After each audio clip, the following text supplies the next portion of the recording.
Selamat sore guys. Hari ini kita mau bikin takjil ala-ala anak kos ya. Ini bahannya irit, beberapa opsional ya. Jadi takjil yang akan saya buat di sini ada takjil manis dan takjil yang gurih atau asin.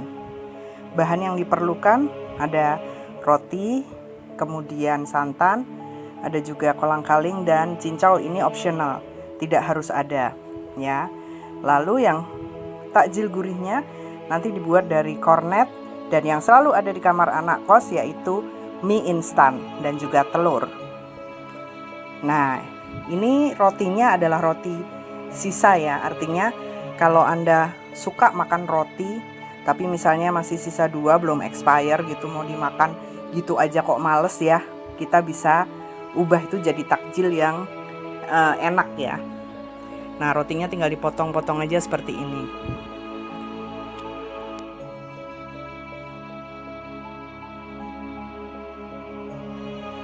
Kemudian rebus air dan tambahkan gula. Nah, untuk manisnya itu sesuai selera ya. Kalau suka manis, Anda tidak ingin menambahkan bahan yang lain lagi, ya berarti gulanya agak banyak. Tapi kalau misalnya Anda akan menambahkan susu kental manis nantinya, itu boleh gulanya lebih sedikit. Jangan lupa dikasih garam sedikit ya, karena garam itu menguatkan rasa gulanya.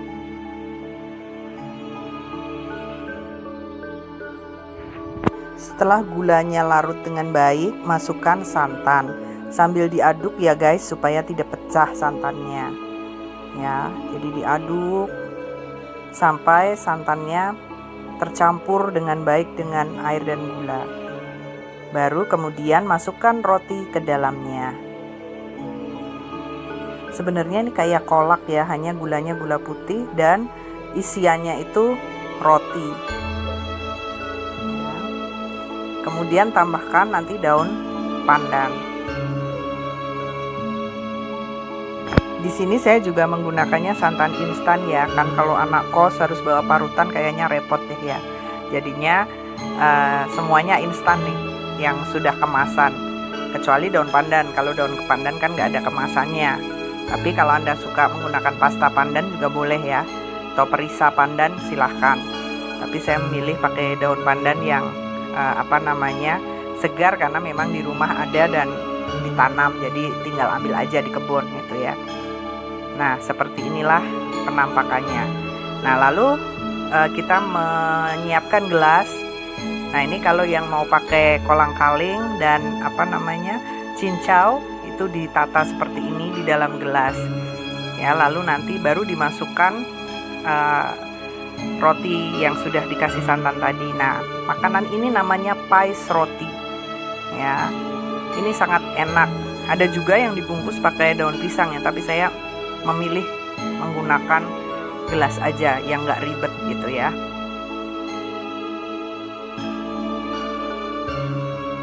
Nah, pada saat menata ini boleh ya ditambahkan susu kental manis kalau suka. Boleh yang warna putih atau yang rasa koko pandan. Sekarang kan ada tuh susu kental manis yang rasa koko pandan. Nah, itu nanti rasanya akan lebih rame gitu ya. Tetapi kalau yang suka orisinal, berarti tidak perlu menambahkan susu kental manis lagi. Jadi ini bisa dinikmati oleh anak kos ya, karena masaknya gampang banget dan bahannya biasanya tersedia di kamar anak kos.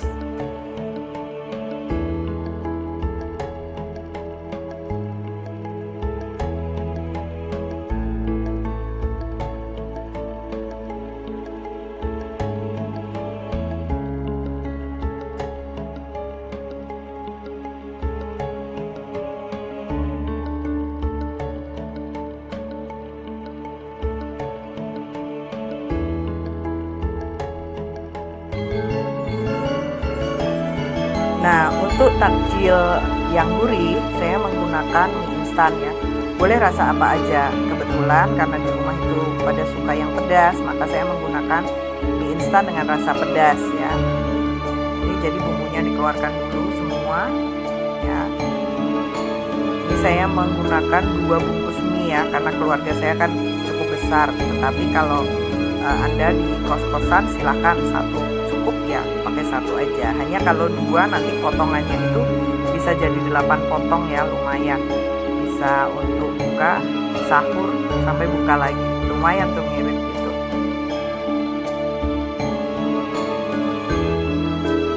Kalau untuk 2 bungkus mie kita membutuhkan 2 butir telur ya. Jadi artinya 1 bungkus 1 gitu.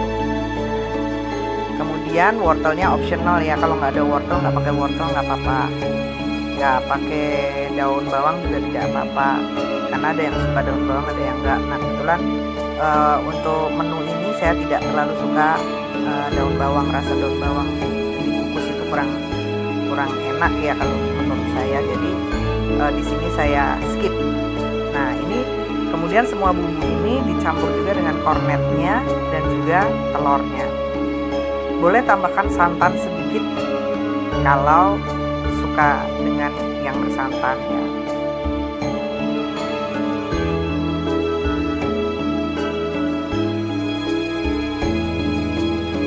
Ini dia penampakannya setelah dicampurkan semua ya. Jadi merah ya, cukup merah. Tapi nanti jadinya belum tentu merah seperti ini ya teman-teman, karena kalau begitu dikukus tuh warnanya pudar.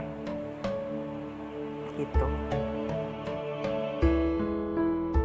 Kemudian setelah semuanya tercampur, masukkan mie yang sudah direbus ke dalam adonan yang bumbu tadi.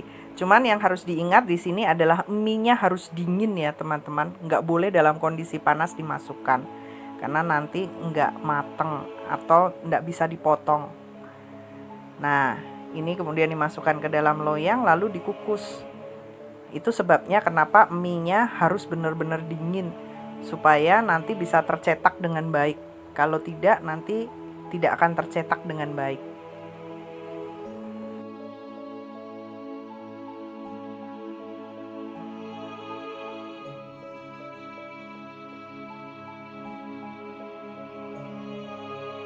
Saat mengukus, kukusannya juga diusahakan sudah matang ya, artinya airnya sudah mendidih, sudah keluar uapnya, baru dimasukkan.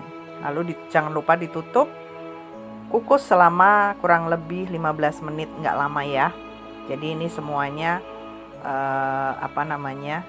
instan. Duh panas, aduh ini kita harus cari pengait dulu ya teman-teman supaya bisa diangkat karena ternyata panas sekali. Nah ini saya pakai garpu untuk ngambil, panas soalnya.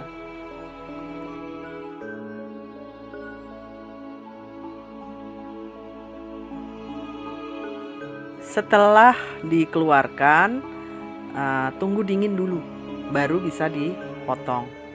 Ya, dan jangan lupa waktu tadi menuangkan ke dalam loyang, loyangnya harus diolesi dengan minyak ya supaya tidak lengket. Ya, karena kalau lengket nanti nggak jadi sekotel mie. Ini namanya sekotel mie ya sebetulnya. Nanti jadinya mie goreng biasa akhirnya, mie kukus ya, mie kukus itu. Nah ini kemudian dipotong-potong seperti ini. Nah ini potongan-potongan yang kita buat besar, karena kebetulan keluarga saya ini raksasa ya, jadinya potongannya harus gede gitu ya. Lalu kita pecahkan telur lagi untuk membalur skotel mie-nya dan ditaruh di tepung panir. Baru kemudian nanti kita goreng teman-teman. Seandainya tidak ada tepung panir, dibalur telur langsung digoreng juga tidak apa-apa ya teman-teman. Itu tetap enak juga gitu. Jadi sekali lagi yang sulit-sulit seperti tepung panir segala itu kan memang itu tidak tersedia di kamar anak kos ya. Itu optional aja. Tapi dibalur dengan telur saja itu sudah enak banget gitu.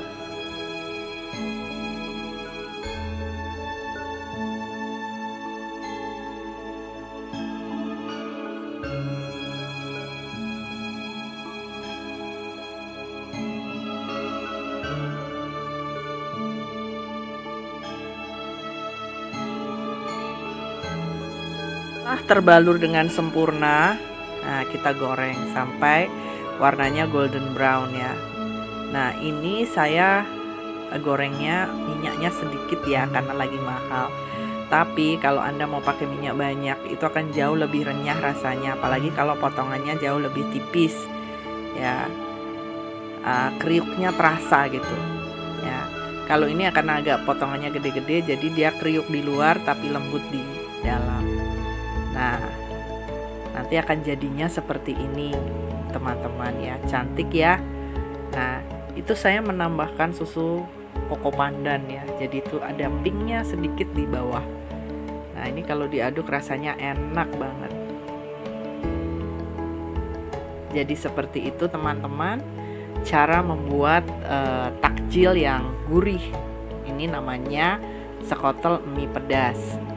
Tapi mie-nya boleh nggak pedas ya, kalau mau nggak pedas. Misalnya optional dikasih cabai rawit ya, sebagai tambahan pedasnya supaya tidak terlalu pedas. Kalau mie pedas kan memang sudah dari sononya pedas ya.